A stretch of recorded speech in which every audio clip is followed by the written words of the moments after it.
الله لم پاداشتە گەورەیە.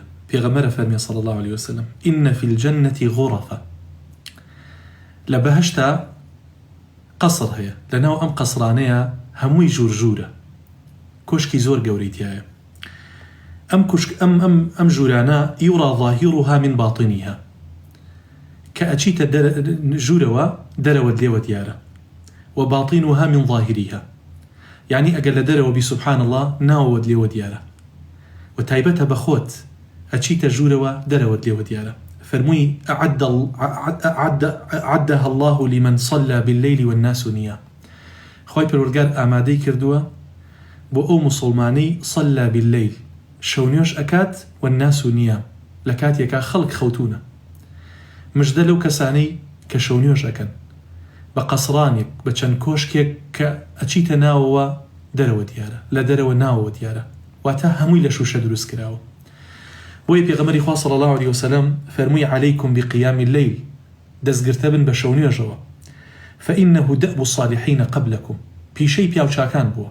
هەر کەسێک ئیدعای پیاوچاکی بکات، هەر کەسێک بڵێ من ملتەزیمم بۆ خوا سڵحاوم، ئەبێت دەستگرتە بێ بە شەونێژەوە. یەکێک لە زانایان ئەفەرمێت هەر کەسێک خۆی بە مسلمانێکی ڕاست بزانێت ئەگەر شەونێژ نەکات کەواتە دیارە ئەو پیاوە ڕاستی نەکردو لەگەڵ خوای گەورەیە، چونکە لە شەونێژە بەڕاستی ئیخلاص بەدەرەکەوێت.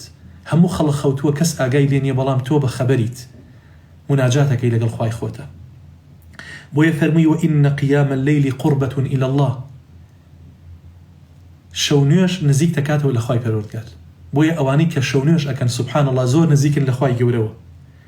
وفەرمووی ومنهات عن الإثم، ئەو کەسەی کە شەونێژ ئەکات سبحان الله دڵی گوناح قبول ناکات، چاوی گوناح قبول ناکات، ئەندامەکانی لاشی گوناح قبول ناکەن، یعنی ئەم کەسە ناتوانێت گوناح کات، گوناح لە بەرچاوی قێزەوە نەبێت. وفەرمووی وتەکفیر للسەیئات، هەر گوناهێکی کردبێ خوای گەورە بە هۆکاری شەونێژەکانەوە، بە هۆکاری ئەو شەونێژانەوە گوناهەکانی ئەسڕێتەوە.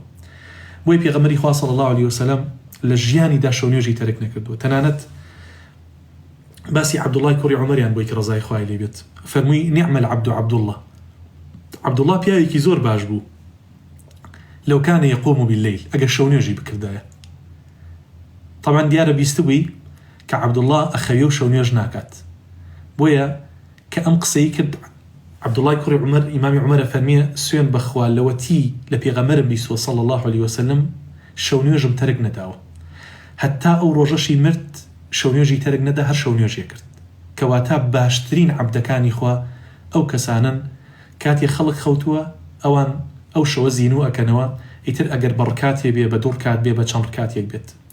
تەنانەت باسی جونەیدی بەغدادی یەکەم.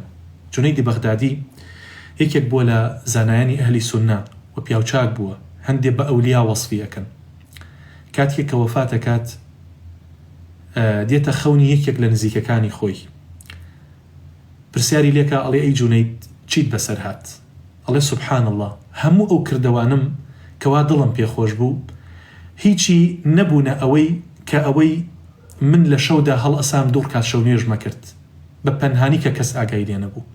یعنی هەموو کردەوەکانم سبحان الله قیمەتی شەونێژەکان می نەبوو. بۆیە شەونێژ ئەوەندە گرینگە بۆ ئینسانی مسلمان دەستگرتە پێبێەوەی کاتێک کە تۆ ئەبیتە ئەهلی نوێش، ئەبیتە ئەهلی شەو